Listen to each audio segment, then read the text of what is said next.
ডানা পার্ক নওগাঁ জেলার মধ্যে অন্যতম পার্কের মধ্যে ডানা পার্ক হচ্ছে একটি অন্যতম পার্ক। এই পার্কটা হচ্ছে নওগাঁ জেলার মধ্যে যেগুলো পার্ক আছে তার মধ্যে গোছানো একটা পার্ক আমার মনে হয়। মানে আমি এখানে অনেকবার আসছি, আমার ভালো লাগে এই পার্কটা। মানে অন্য অন্য পার্কের তুলনায় নওগাঁ জেলার মধ্যে যেগুলো আছে সেগুলো। তো আমার ডানা পার্কের আসার উদ্দেশ্য হলো যে এখানে আমার 2-3টা ফ্রেন্ড আসবে, তাদের সঙ্গে দেখা করার জন্য আমার আশা। কারণ আমি নওগাঁতে দীর্ঘ 7-8 বছর ছিলাম, সেই সুবাদে তারা আমার ক্লোজ ফ্রেন্ড, এই জন্য আমার এখানে আসা তাদের সাথে দেখা করার জন্য। আর এখানে এসে দেখি যে টিকটকের মিলন মেলা হচ্ছে। তো মিলন মেলা আসলে টিকটকে যারা মিলন মেলা করে তাদের কি অবস্থা, এটা এই ভিডিওর মাধ্যমে আমি দেখানোর চেষ্টা করতেছি। এবং আপনারা ভিডিও দেখলেই বুঝতে পারবেন যে টিকটকের মিলন মেলায় আসলে যারা মিলন মেলা করতে আসে তাদের কি অবস্থা এবং তারা কিভাবে মিলন মেলা করে। টিকটকের মিলন মেলায় আসলে কি কি হয় এই ভিডিওর মাধ্যমে দেখানোর চেষ্টা করতেছি আপনাদের। বাপরে, বিশাল বিশাল সেলফি তুলি।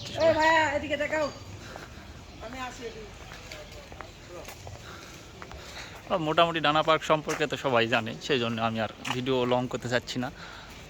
ডানা পার্কে বিভিন্ন রকমের রাইড আছে, যেগুলো তো আপনি 20 থেকে 30 টাকা করে, মানে প্রতি জনের টিকিটের মূল্য।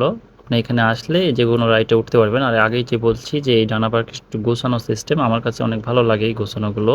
আর অন্য অন্য যেই পার্কগুলো আছে সেগুলোর থেকে একটু হলেও এটা একটু ভালো মোটামুটি। আর এই পার্কে আসলে বুঝতে পারবেন, আমি যেহেতু টিকটকের ভিডিও দেখাচ্ছি, দেখেন সব টিকটক সেলিব্রিটিরা ভাইয়েরা সবাই সবাইকে সাপোর্ট করার জন্য।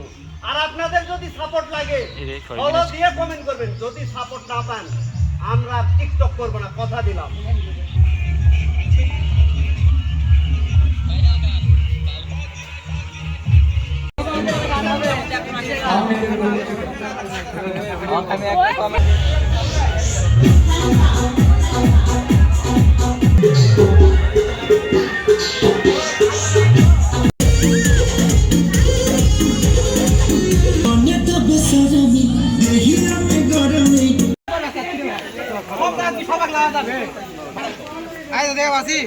আমি জায়গা লই দেই ভাই রুটি ধরাম।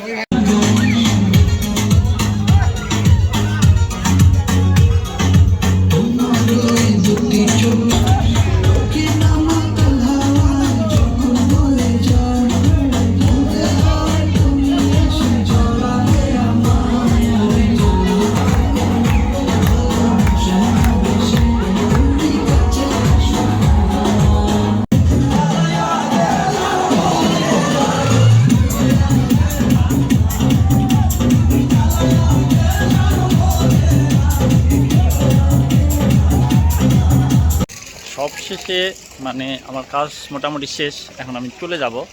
তো যাওয়ার জন্য আর কি রেডি হয়ে গেছি। সবাই ভালো থাকবেন।